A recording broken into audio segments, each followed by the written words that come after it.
Isso aí, galera, bora lá para mais um React. E vocês estão ligados à terapia de grupo? Já fizeram terapia de grupo? Eu acho que todo mundo, em algum momento da vida, tem que fazer terapia, né? Eu acho que o mundo hoje em dia é dividido entre aqueles que fazem terapia, aqueles que fizeram e vão voltar a fazer, e aqueles que ainda vão começar a fazer. Ou aqueles que deveriam fazer, mas não fazem, né? Seja lá qual que é o motivo. Mas nós hoje vamos assistir aqui, provavelmente, eu não vi, tá? Eu vi 15 segundos só aqui para ajustar o volume antes de começar, tá? Então teremos uma reação genuína.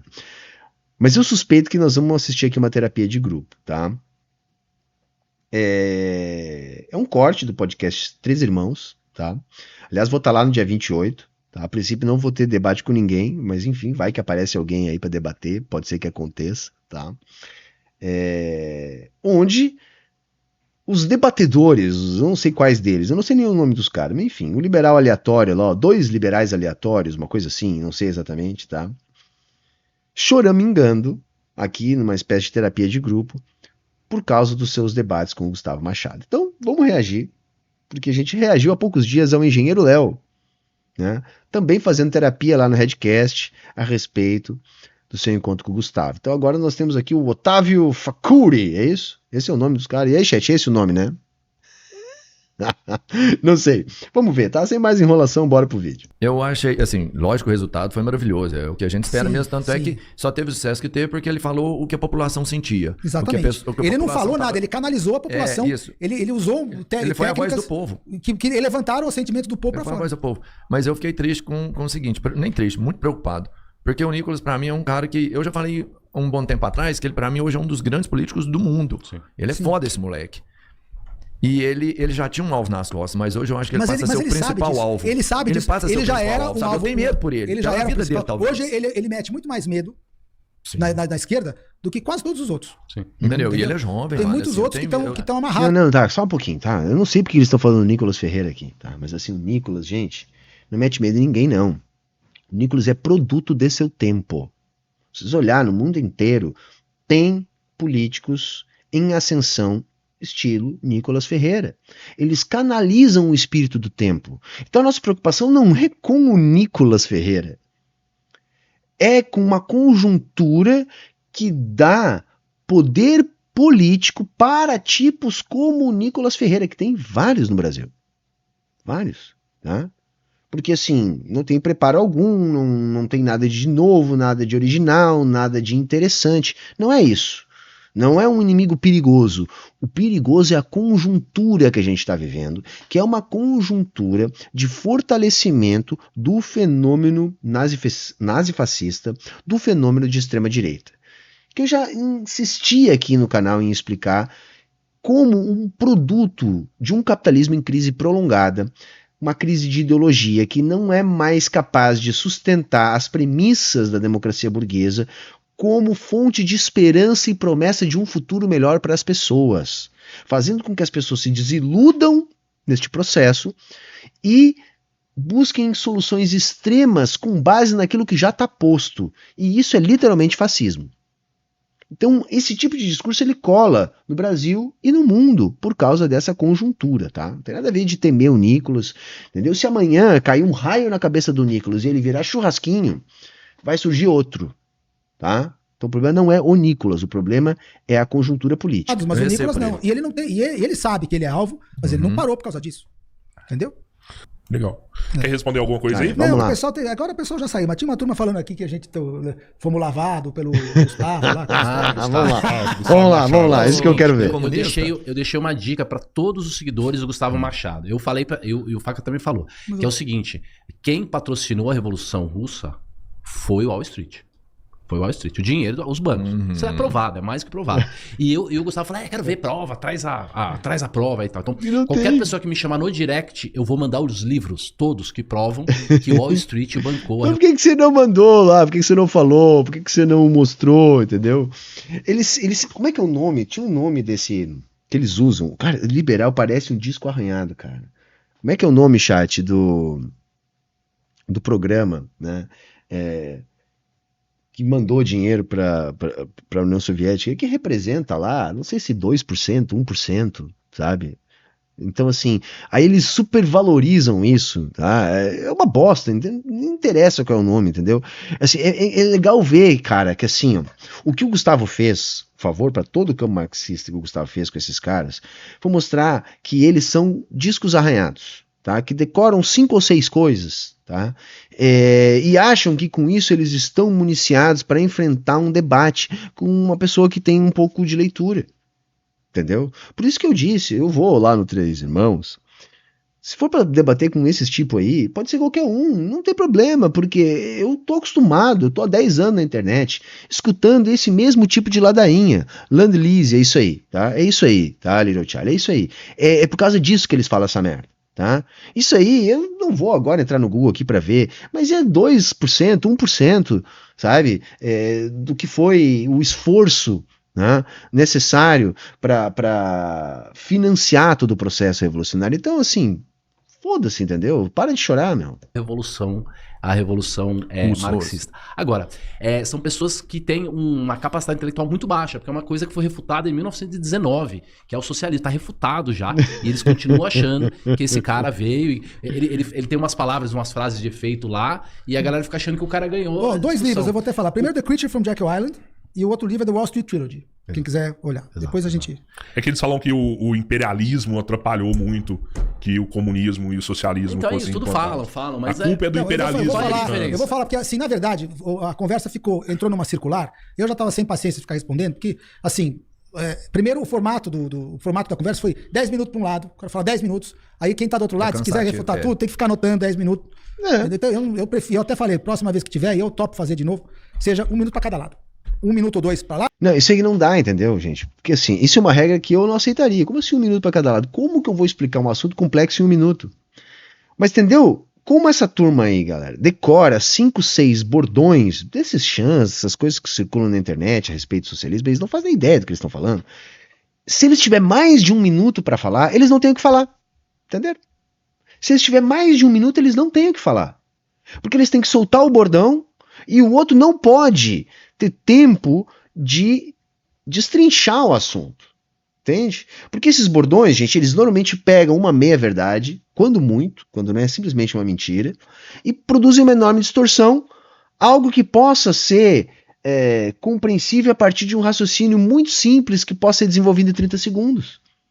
Só que para desmentir a mentira, você precisa mostrar que é mentira, aí mostrar a verdade, aí fazer a relação e aí explicar. Não dá para fazer isso em 1 minuto. Então eles acham que o debate tem que ser assim. Gente, eu já debati aqui, faz tempo que não acontece isso, mas, por exemplo, uma vez eu debati com um estudante de economia ortodoxo, tá? Defendia aí acho que teoria de expectativas racionais, novos clássicos, coisas do tipo, tá? Bom, não era um ananá desses aí, um completo despreparado, que decorava apenas chavões. Era um cara que estudava teoria macroeconômica com viés liberal, tá? Com viés fiscalista. Estudante de macroeconomia. Então ele também desenrolava lá seu argumento. Eu fiz o debate como aqui? Um debate que não foi tete a tete, foi via internet. Eu ia anotando, cara. Enquanto ele ia falando, eu ia anotando, beleza. Quando passava a bola para mim, eu destrinchava ponto por ponto. E aí quem assistia podia comparar. Até hoje esse debate tá aqui no meu canal, tá? Só é difícil de achar aqui nos mais de 1000 vídeos, eu não lembro nem o nome do cara, nem a data, nem enfim, mas faz muito tempo. O que eu tô querendo dizer? Esse papo de debate em 1 minuto é só para não debater. É só para não debater. É para disfarçar a limitação deles. O outro lá, o engenheiro Léo, que a gente reagiu há poucos dias aqui também, fazendo terapia, disse que nem tava debatendo, foi lá para ser co-host, que só ouviu, não falava nada. Aí depois disse que queria debater, queria falar, mas como você foi lá debater com o cara, tia? Aí você não debateu. Aí depois que você não debateu mais com o cara, que não teve a oportunidade de debater, você disse que quer debater, porque lá você não estava debatendo. Entende? Eu vou voltar. Elias Jabbour sintetizou muito bem isso. É uma dificuldade do liberal padrão, liberal médio, sair do simples para o complexo. Se você desenvolve um raciocínio complexo, ele não consegue distinguir o que é o desenvolvimento de um raciocínio complexo de uma pessoa tergiversando. Eles não conseguem distinguir, saca? Dada a sua limitação cognitiva, a sua limitação intelectual, a sua baixa capacidade de abstração. Entende? Então, se você mostrar um meme para ele, pode ser que ele entenda, né? Se for do linguajar dele, se for do léxico dele. Se você mostrar um tweet, talvez ele entenda. Agora, passou de 5 páginas de discussão, ele já buga, ele não consegue entender. Pra cá, pra lá, pra cá. Isso aqui é debate. 10 minutos você vai falar, você já nem lembra o que o cara falou. Mas o fato é que não Mas é tem discussão. duas coisas. E por que sempre voltava na mesma coisa? Porque, primeiro, era muita questão de semântica. Você está definindo uma coisa, está falando de uma coisa, você usa um termo, o outro cara, a definição dele é outra, então você não dá para debater quando cada um tem define um termo como uma coisa. Por isso que a gente não trabalha com semântica dentro do campo da metodologia de Marx. Né? A gente trabalha com determinações. Se você chama uma coisa de determinada maneira, o nome que se chama pouco importa. O que importa são as determinações que você está utilizando aí. Então não adianta você, por exemplo, falar de capitalismo e dizer que capitalismo é simples trocas. Não, porque simples trocas é outra coisa. E aí a gente consegue determinar o que é o capitalismo e não consegue determinar o capitalismo a partir de simples trocas. Porque você vai ter troca em diferentes períodos históricos, em diferentes modos de produção. Agora, a generalização da forma mercadoria, que é o que determina a existência de capitalismo, bom, isso é historicamente determinado, isso é geograficamente determinado, e a gente consegue, portanto, dizer, ó, isso é capitalismo. Então você pode chamar de abóbora, de banana, de cuscuz, de qualquer merda que vier na sua cabeça, entendeu? O que importa não é o nome, não é a semântica. Sabe, isso é um papo, eu como estou acostumado com o debate desse tipo de gente, tá? Eu já sei, eles sempre vêm com esse papo de semântica. Foda-se a semântica, meu filho. Tem nada a ver, você chama do jeito que você quiser. O que interessa são as determinações, e não o nomezinho que você dá, entendeu? Eu falo socializar alguma coisa, fala, socializar é passar pra mão da elite. Falo, socializar é roubar, na minha cabeça. Né? Quando você socializa alguém, ele não é mais... entendeu? Mas na sua cabeça tá errado. É simples, entendeu? Porque não é uma questão de como que você chama o que é roubo, o que não é roubo. Você tem que determinar, você aponte as determinações, e aí você tem um objeto determinado para avaliar. Entende? O roubo, como a gente conhece hoje, ele só é possível onde há noção de propriedade privada. Senão não há noção de roubo, por exemplo. E a noção de propriedade privada é uma noção arbitrária. É uma noção arbitrária, determinada previamente do Estado. E sabe o que me incomoda? Tudo isso o Gustavo explicou para eles.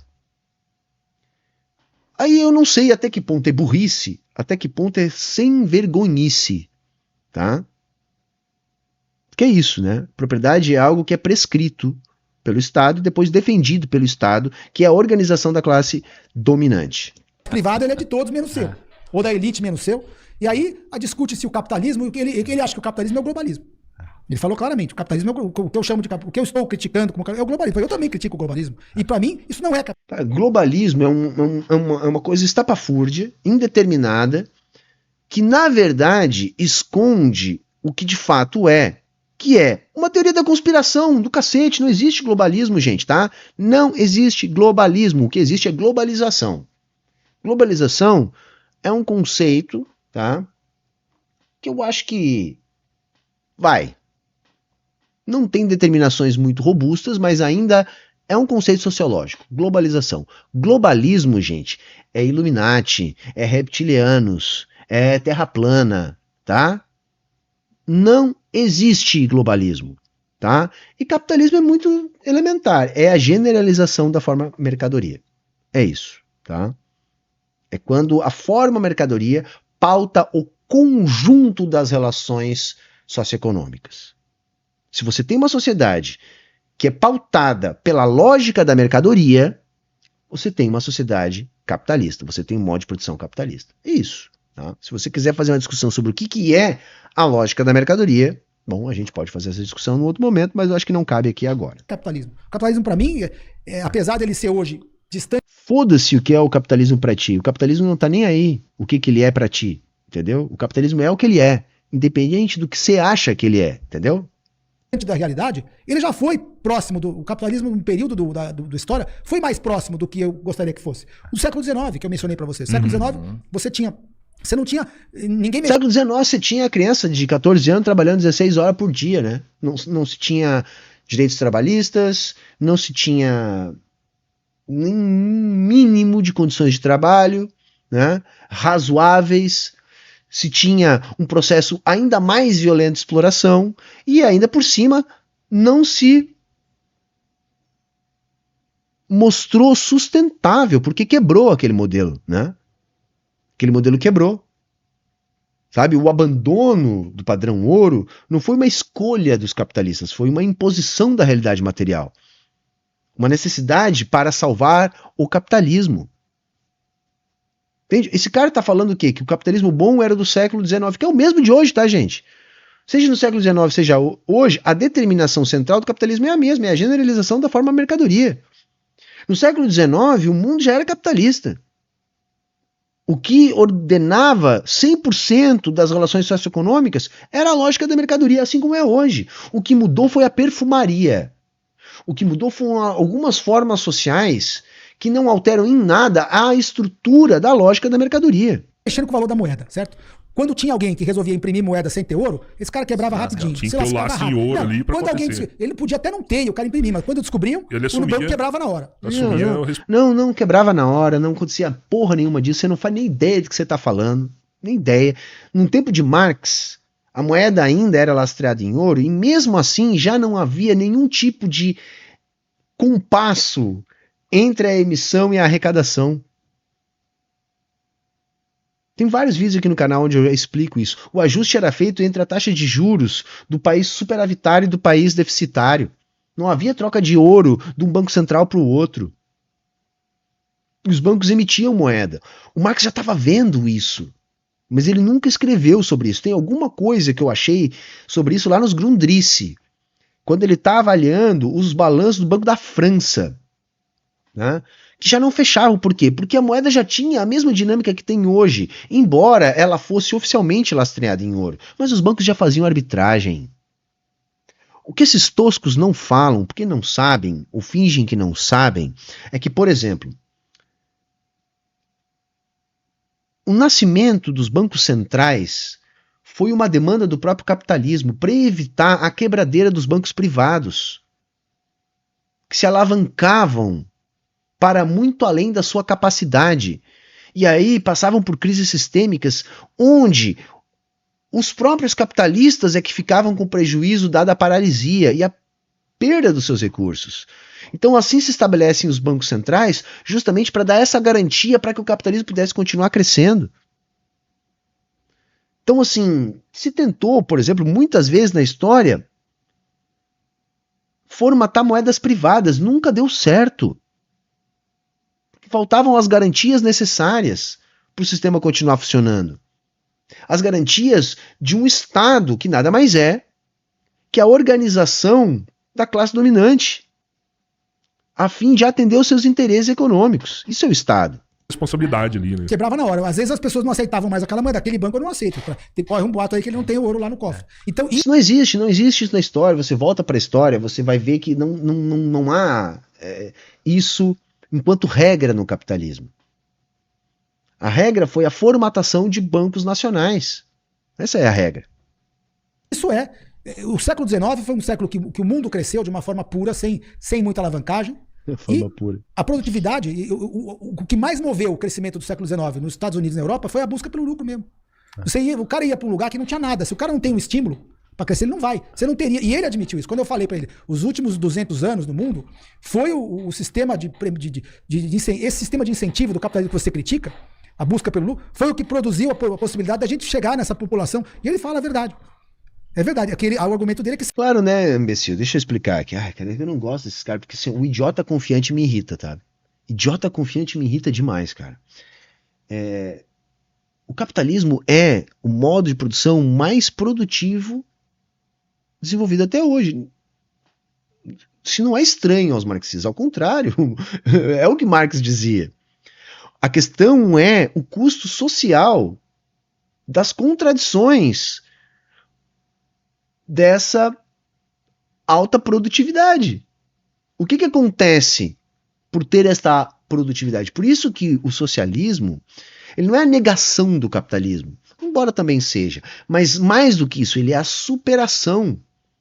Porque não é possível a gente transitar para um novo modo de produção sem um nível de produtividade alcançado às custas da contradição do capitalismo. Então a gente não nega o capitalismo. Esse é o ponto. O capitalismo é produtivo, sim.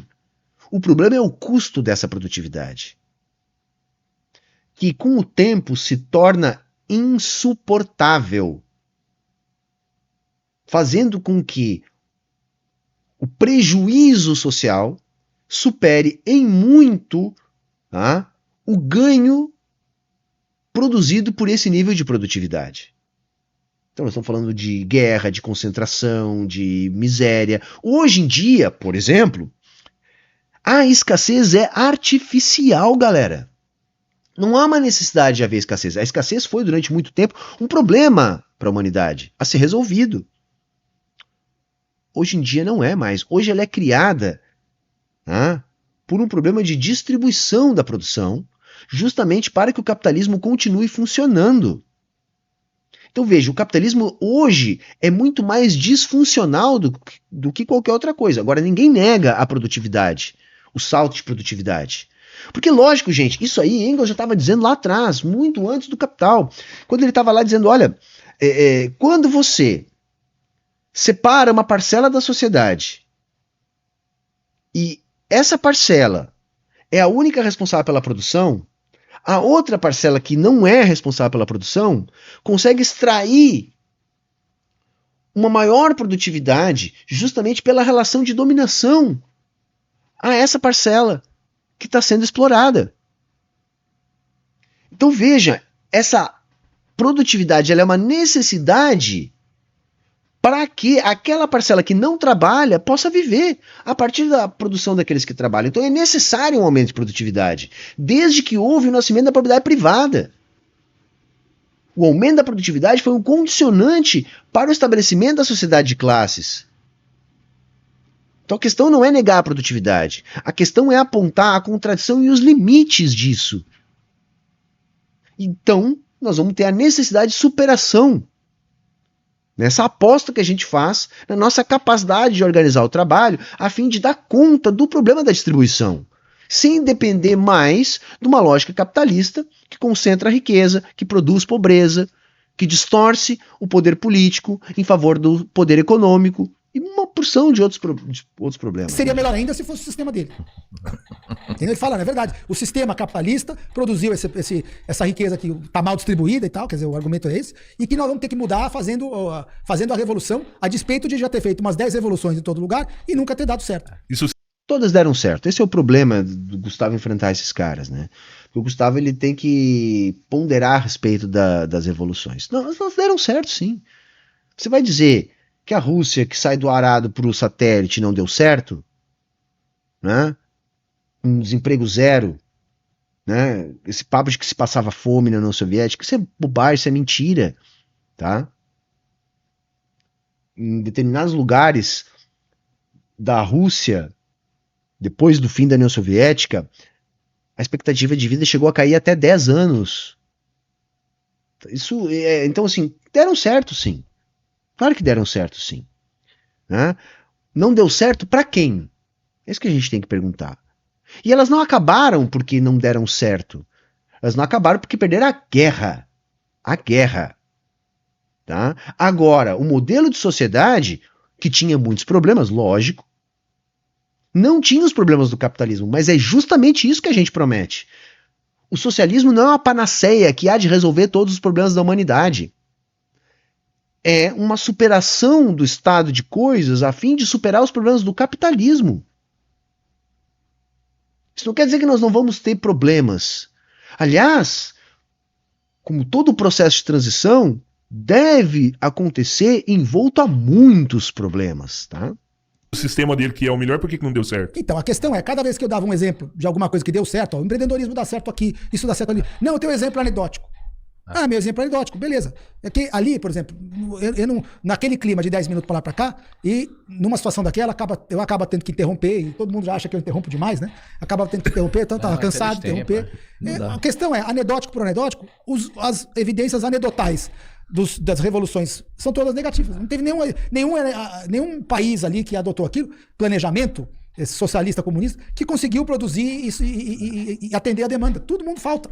Não, é mentira isso. Isso é factualmente mentira. Entendeu? Factualmente mentira. Simples assim. Tá bom? Não tem o que eu dizer depois disso. É isso, tá, gente? Atendiam sim a demanda. Houveram crises, houveram problemas, assim como também tem nos países capitalistas. Sim, mas em linhas gerais, o que a gente tem, sim, atender a demanda, sim. Né? É isso. A única maneira de criar riqueza para a sociedade é você pegar um produto por R$1, fazer um produto que custe R$1 para você e você vende por 3, entendeu? Então você criou R$3, só que pro cara que comprou, digamos, vale 10. Aí você criou R$10 de riqueza para a sociedade. O conceito de valor deles é o seguinte, é quanto vai de trabalho em alguma coisa. Sim. Isso ficou Trabalho socialmente necessário. claro, porque aí na ideia de planejar, né, que toda a ideia baseia-se em, primeiro, você nunca chega nesse modelo sem usar força. Isso ele admitiu também. Sim, como também não chega-se no capitalismo sem usar força. O capitalismo não se mantém sem usar força, tá? O que a gente tem que entender, o capitalismo é todo baseado na aplicação da violência cotidiana. O trabalhador vai lá entregar 10 horas do seu dia de trabalho por uma merreca para produzir um valor muito maior para o patrão do que para ele, porque ele é obrigado.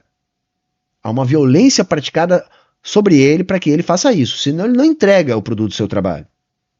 Tá? O trabalho excedente só existe na sociedade capitalista porque ele é uma imposição da aplicação da violência cotidiana. Tá? E outra, eu produzi uma coisa de R$1. Olha a merda que aquele careca ali falou, cara. Eu não sei o nome dele, desculpa, tá? Uma coisa de R$1 que é vendida por 3. Peraí. Como assim uma coisa de R$1? Como é que eu sei que é R$1? Tô entendendo? Já começa aí. Então tá, ele arbitrariamente definiu que aquilo ali é R$1, mas eu vou vender por 3. Começa que se vender uma coisa por 3 que vale 1, quem pagou os 3 saiu perdendo. Quem ganhou os 3 saiu ganhando. Não tem valor novo nenhum nessa transação. Né? Porque se você não troca a mercadoria pelo preço de mercado, você enrabou alguém. Alguém foi lesado. Então, o que ficou mais de um lado ficou menos do outro. Não tem valor novo. Não é assim que acontece a reprodução do valor. Isso é um problema. Imagina, se os liberais melhores não conseguem explicar isso, imagina esses dois toscos, gente, que não sabem nem a teoria deles mesmo. Eu já expliquei aqui no vídeo a partir da teoria liberal, provando para vocês algo que está lá no Capital do Marx já, tá? Para quem diz que o Marx não fez esse debate. Que o argumento liberal da teoria do valor é o argumento circular. É um argumento circular, onde a demanda explica os preços e os preços explicam a demanda. Então nada explica porra nenhuma. Não, gente, o valor novo na economia é real. Ele vem de algo novo, que tenha valor para a sociedade. O que tem valor para a sociedade? Aquilo que a sociedade consome. Tá? Aquilo que é consumível pela sociedade vale. Então, como é que eu reproduzo o valor na sociedade? Produzindo uma mercadoria nova. Algo que seja produzido com o intuito deste ser explorado enquanto o seu valor de troca. Então não tem como o valor vir de outro lugar a não ser da força de trabalho. Não tem como. Não tem como. Porque sem força de trabalho não há algo real novo que possa ser consumido. A lei de mercado atua sobre os preços, distorcendo os preços, uma vez que o valor atua sobre os preços como tendência, tá? Só podendo ser observado no agregado, não numa relação de troca individual. Ali você vai ver no máximo o preço e não o valor. Agora, onde que a lei de mercado atua? Sobre os valores, empurrando o preço para lá ou para cá, a partir da oferta e da demanda. Aí você pode enrabar alguém, pode tirar proveito de alguém, pode ser enrabado por alguém, mas o que vai determinar Se é R$1 que você vai vender por 3, é o valor. E o valor não tem em outro lugar para ele vir. Não tem como explicar o nascimento de um valor novo, a não ser a partir da reprodução da vida material. Porque senão você cai numa subjetividade, um útil, imaginário, inquantificável. Não, o valor é real, ele existe. Tá aqui, antes não tinha, agora tem. Antes não existia, agora existe. Antes ninguém tinha produzido, agora alguém produziu. Tá? É simples. Precisa usar força sempre. A solução, eu falei pra ele. Ou seja, é acabar a sua com... solução é me matar. É isso. Quer Então, dizer, eu nem entrei nisso, porque eu não quis ser muito se agressivo. necessário, Mas eles a falam solução se dele é necessário. sempre usar força. Eu falei, então você vai usar força. vai Todas as matar o revoluções foi necessário, assim. Todo país que implantou. Sim, inclusive as que deram a luz ao capitalismo. Ou vocês acham que as revoluções burguesas foram feitas com flores? São processos violentos. Por quê? Porque toda revolução implica numa coisinha, tá, gente? Revolução não é troca de poder, não é eleição. Revolução é a substituição de uma classe social no poder por outra. E isso não acontece por vias institucionais, democráticas ou qualquer outra coisa do gênero. Porque quem tem o poder tem por causa da materialidade. O poder não é espiritual, não é Deus, não é mágica, não é X-Men, né? Você não é um mutante poderoso. Não, o poder vem da realidade material, do seu controle sobre a materialidade da vida. Então, se você está no poder, você é materialmente dominante. Então você tem o poder de sentar o sarrafo no dominado, porque o dominado só é dominado porque é violentado a ser dominado. De modo que não é possível haver uma revolução que não exproprie a classe dominante pela via da violência. Porque a classe dominante se coloca enquanto dominante pela via da violência. Então você não combate violência sem violência. Não tem como. É simples. É assim que os capitalistas mantêm o seu poder. Foi na Cuba, lá na Europa, né, no leste europeu, e foi na União Soviética, não sei o que, tudo foi China, Mao, tal. Tudo é força. Tá bom, uma vez que você atingiu os meios, tá, como que faz? Como que faz? A gente vai planejar tudo. A gente vai se juntar e... Vamos ter o conselho democrático e tal. Tá bom. E vamos imaginar por um momento que você consiga, no começo, organizar isso aí. Aí você tem milhões de decisões que você tem que fazer, porque você tem milhões de demandas, né? Você tem uma sociedade demandando tudo. Escova de dente, carro, banana para comer... carne, alface e fralda e sabonete, não sei, tem 1000 coisas. Aí você tem um volume, né, de capital e trabalho limitado. Você tem tantas pessoas disponíveis para trabalhar, tantas máquinas, tanto não sei o quê. Você vai partir disso. Aí você tem as demandas para atender. Como você vai saber corretamente quantas máquinas você vai pôr para produzir A, B, C, X produtos? Da mesma maneira que no capitalismo. Da mesma maneira. No capitalismo você tem sinal de demanda, né? Que é dada a partir do mercado. A mesma coisa no socialismo, também tem sinal de demanda. Você vai ter as pessoas demandando. Você vai saber se você precisa mais ou menos. Na sua casa aí, tá? Como é que você sabe até que você vai fazer de comida no almoço? O quanto que você vai comprar de comida no almoço? Tá? A partir da sua demanda. Olha, aqui em casa são 3 pessoas. A gente come tanto. Eu preciso dar conta de entregar tanto.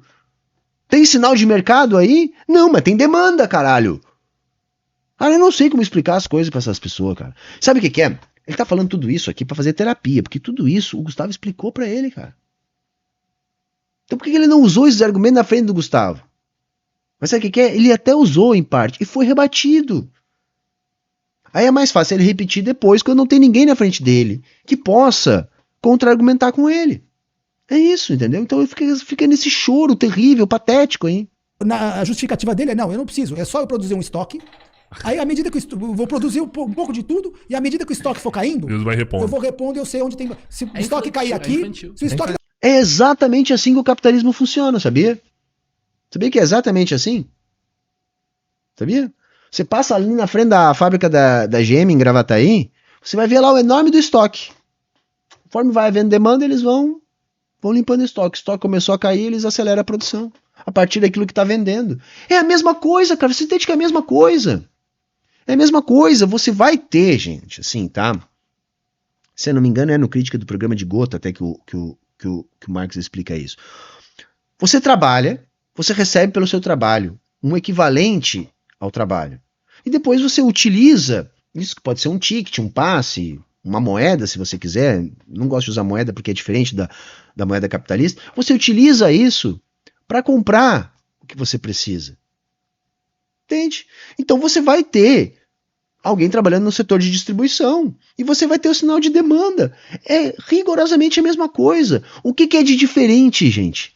O que é diferente é que você não tem a figura do parasita ficando com parte do valor produzido pelos trabalhadores. É só isso, tá? Isso no nível mais iniciante, tá, gente? Depois, nem isso é necessário, tá? Com a formatação do comunismo, tá? A gente pode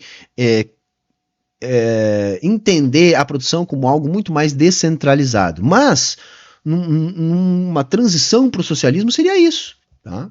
Não, peraí, mas não é só falar que é infantil. Eu não quis... Ele é um rapaz muito educado, entendeu? E o formato do debate não permitia eu interrompê-lo toda hora para falar isso. Mas, basicamente, você tem uma quantidade né, de demanda que pode É tipo assim, eu não falei não, eu não me interrompi o cara.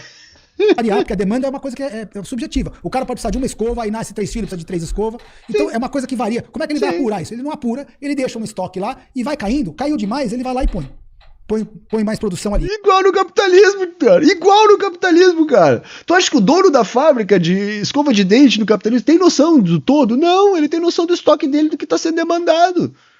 Ele está sendo demandado. É a mesma coisa, gente. Na época da União Soviética, isso já não era um problema. Eles faziam isso com base em matriz de Leontiev, tá? E aí davam cálculos enormes para calcular a demanda e tal, a partir das informações que eles tinham dos diferentes lugares. Na época já dava para fazer, e isso era feito manualmente, tá? Podia acontecer algum erro de informação? Podia, mas era residual. Hoje em dia, gente, com a tecnologia que a gente tem, tá? Isso é um não problema. Não problema, porque lá, pensa, lá na ponta, onde aquela pessoa que trabalha na distribuição, tá? Vou imaginar uma sociedade socialista, é péssimo fazer isso, mas eu vou fazer para tentar ser didático, tá? Vou imaginar uma pessoa que trabalha na ponta da distribuição, tá? Essa pessoa lá que trabalha num lugar onde vende escovas de dente, já que ele falou aqui em escova de dente, tá? Chegam lá os trabalhadores que estão demandando escovas de dente, né? Com aquilo que eles receberam pelo seu trabalho e vão trocar pelas escovas de dente. Lá nesse lugar que distribui escova de dente. A cada escova de dente que é entregue em troca de um ticket desse de força de trabalho executado, você vai dando baixa no computador. Pronto, tá tudo interligado. Você já tem informação em tempo real do que é demandado, do que precisa ser produzido. Gente, só se tira o parasita da história, que é o capitalista. Gente, nós temos que entender que na sociedade, hoje em dia, se tirar o capitalista, a coisa funciona. A coisa funciona. Não precisa do capitalista. O que precisa para haver produção é o trabalhador. Não precisa do capitalista. Mas veja, o volume de produção é limitado. Você tem máquinas limitadas e pessoas limitadas. Você vai ter que ir direcionando para lá e para cá. Aí começa a cair os estoques de tudo. Como que você sabe se eu direciono para cá ou para cá? A partir da demanda. Cara, Você sabe a partir da demanda. Tá demandando mais lá, direciona para lá. Aumentou a demanda lá, o número de máquinas é limitado, é a mesma coisa que no capitalista, tem que aumentar o investimento. Tem que aumentar o investimento. Como é que você aumenta o investimento? Você vai produzir bens de capital, ou seja, você vai enviar um sinal de demanda para o setor que produz bens de capital. Cara, eu não sei qual é a dificuldade dessa galera imaginar uma situação como essa, cara. Enchente, fudeu geral. Não é só enchente. Só, sem mas isso, precisa de não casa, precisa de enchente. comida, a demanda varia. A demanda vai variando. Como que eu vou decidir, no momento que começa a cair os estoques, aonde que eu pego o meu capital e ponho? Porque onde está tendo mais demanda, você põe teu capital. Assim. Imagina, não tem acumulação de capital, você não tem lucro nessa sociedade. Então, eu não tenho estímulo de lucro para produzir. Então, mas assim, não há lucro privado. Não quer dizer que parte do valor produzido pela força de trabalho não seja empregado como investimento, cara. Veja, isso também faz parte do planejamento. Ora, tá havendo um aumento da demanda sobre determinada unidade produtiva. O que vai acontecer? Ora, deve haver a ampliação dessa unidade produtiva. Quem é que vai financiar o aumento dessa unidade produtiva? Os próprios trabalhadores com o seu trabalho. Simples.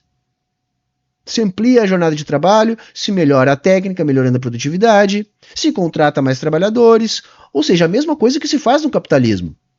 só sem a figura do parasita. O que nos leva a entender que pode ser um esforço muito menor.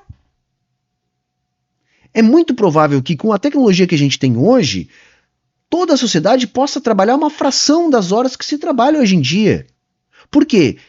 Porque esse excesso de trabalho que existe hoje em dia não é um trabalho necessário, é um trabalho para que daqui a poucos anos a gente tenha trilionários no planeta. Porque isso vai sendo acumulado nos polos que ficam parasitando, que são os capitalistas. Se a necessidade de ter um parasita engordando eternamente, não sei muito bem para quê, além de acumular poder político, você pode utilizar esse excedente para ampliar a oferta, onde está havendo mais demanda. Sabe, não tem mistério nenhum, cara. Não tem mistério nenhum, é super simples. Então eu não tenho lucro da minha produção para pegar e investir a mais. Eu não tenho excedente do marxismo, não tem esse excedente, certo? Tem como haver excedente para investimento, mas não é o excedente no conceito capitalista que a gente tem. Porque não tem o parasita. Agora, se você precisa direcionar parte do esforço de trabalho para aumentar a produção, é lógico que você vai fazer isso. Não tem excedente, senão seria que nem o capitalismo. Não tem excedente. Então, se eu não tenho excedente, eu tenho que pegar os meios de produção e direcionar para atender a demanda. Como que eu vou saber para qual eu vou pôr? Onde está demandando mais. Eu não tenho mecanismo de preço. Mas tem mecanismo de demanda. Não precisa de preço, tá? E deve existir, né, alguma forma de quantificar. Mas não é a mesma coisa que a lógica do preço, tá? De preço, não é o estoque pode até cair, mas o preço daquilo que é mais demandado sobe, certo? Então, o preço da escova subiu mais do que a da banana. Ele é um indicador. Eu já sei que eu tenho que pegar meus meios de produção e direcionar para produzir a escova. Sim, porque o preço está te sinalizando que está faltando. Numa economia marxista dominada por que ele admitiu que não tem preço na economia. Nessa economia que não tem preço, tá bom, então eu vou ter que ter uma banca de pessoas para ficar fazendo análise lá. E que toda vez que eles fizeram isso, não deu certo. Cuba fizeram. Sabe o que acontece? Ou falta produto na prateleira, ou então vem o governo com esse conselho democrático e fala: você só vai comer 2 bananas, 3 escovas e começa. O serviço Os racionamentos estão muito mais ligados a uma necessidade externa do que uma capacidade de produção interna. Cuba é um grande exemplo disso. Cuba é uma ilha pequena que não produz a maior parte daquilo que necessita. Não tem condições de produzir. Então ela precisa ter relações com o mercado externo. Enquanto ela tinha relações com o campo soviético, funcionava muito bem.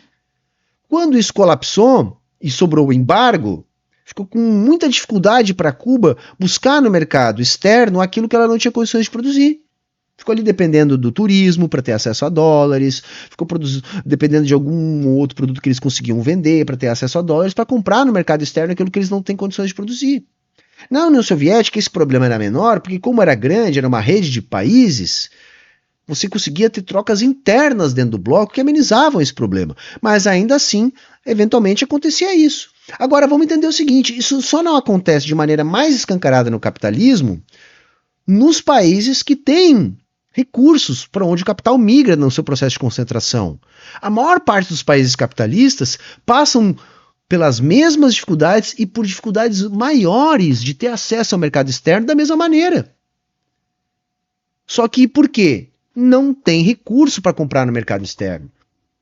Então a gente pode imaginar, se o mundo não tivesse sob a lógica capitalista, Cuba não teria a dificuldade, por exemplo, que tem hoje, de ter acesso àquilo que não é capaz de produzir. Essa dificuldade só existe porque o mundo é capitalista e você tem algumas experiências socialistas tentando sobreviver. É por isso.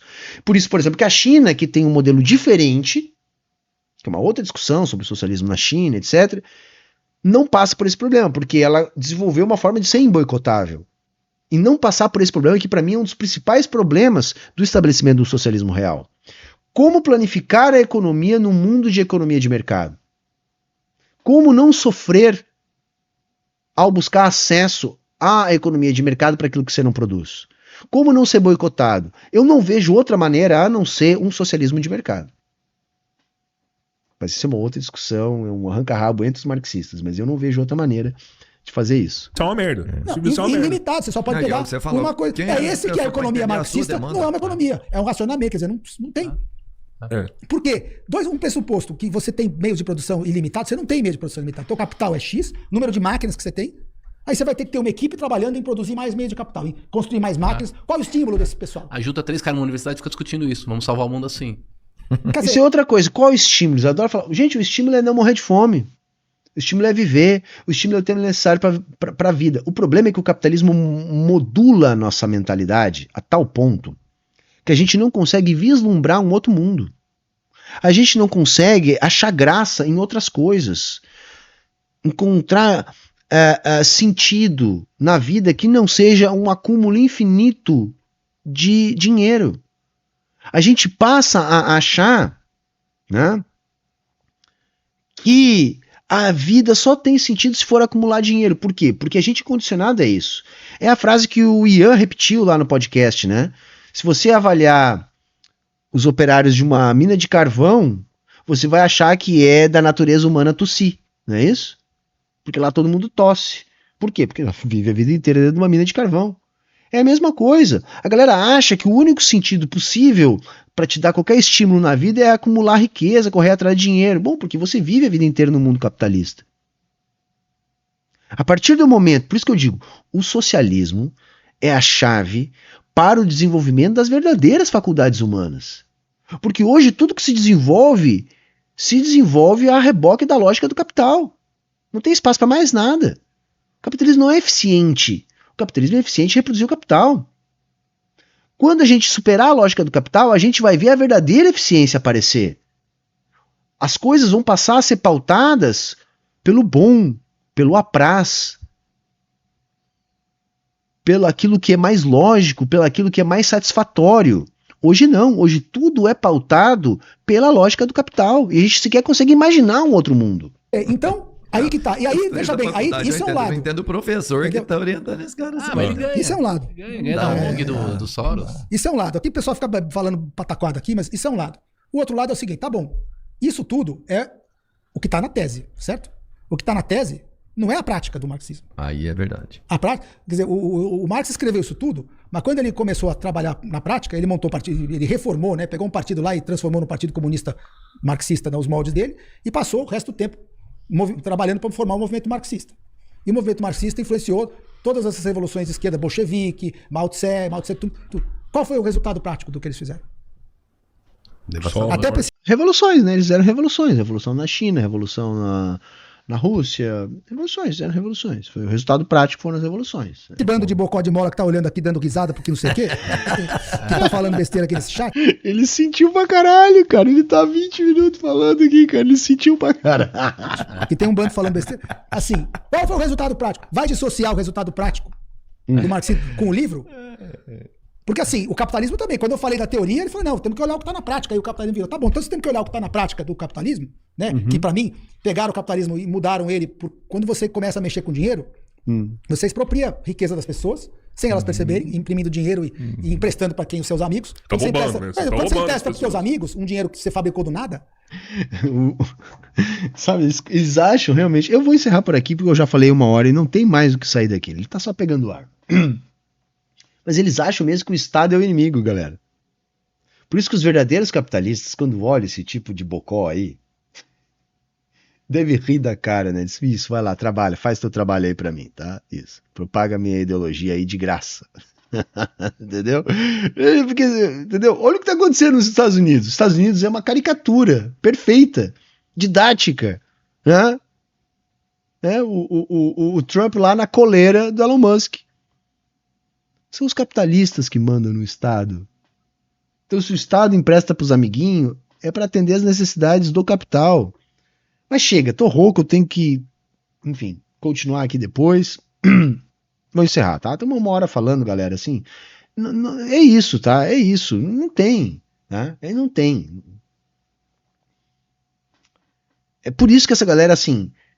tem que ser humilhada na internet, tem que ser humilhada, porque aquilo que eu falei lá no início, eles decoram 5, 6 chavões, então eles não podem falar mais do que 1 minuto, tudo isso aqui que ele tá falando, ele falou lá na frente do Gustavo, o Gustavo respondeu, tá? Metade ele não entendeu, metade ele se fez de louco, tá? E tá aqui fazendo terapia de grupo com o outro lá que também foi escovado, tá bom? É isso, tá? Agora uma coisa eu sempre chamo a atenção, vamos valorizar as experiências socialistas, tá? Vamos valorizar. Porque senão eles ficam nessa de que nunca é o verdadeiro socialismo. É o verdadeiro socialismo, sim. Ele melhora a qualidade de vida da classe trabalhadora. É um avanço com todos os problemas que ele tem, porque sempre vai ter. é um avanço que nós temos que defender. Não podemos jogar a criança fora junto com a água do parto. Beleza, gente? Era isso hoje. Chegou até aqui o final. Confere se está escrito, deixa o like, ajuda nos comentários e, se puder, ajuda na manutenção da nossa programação. Valeu, falou, tchau, tchau e até a próxima.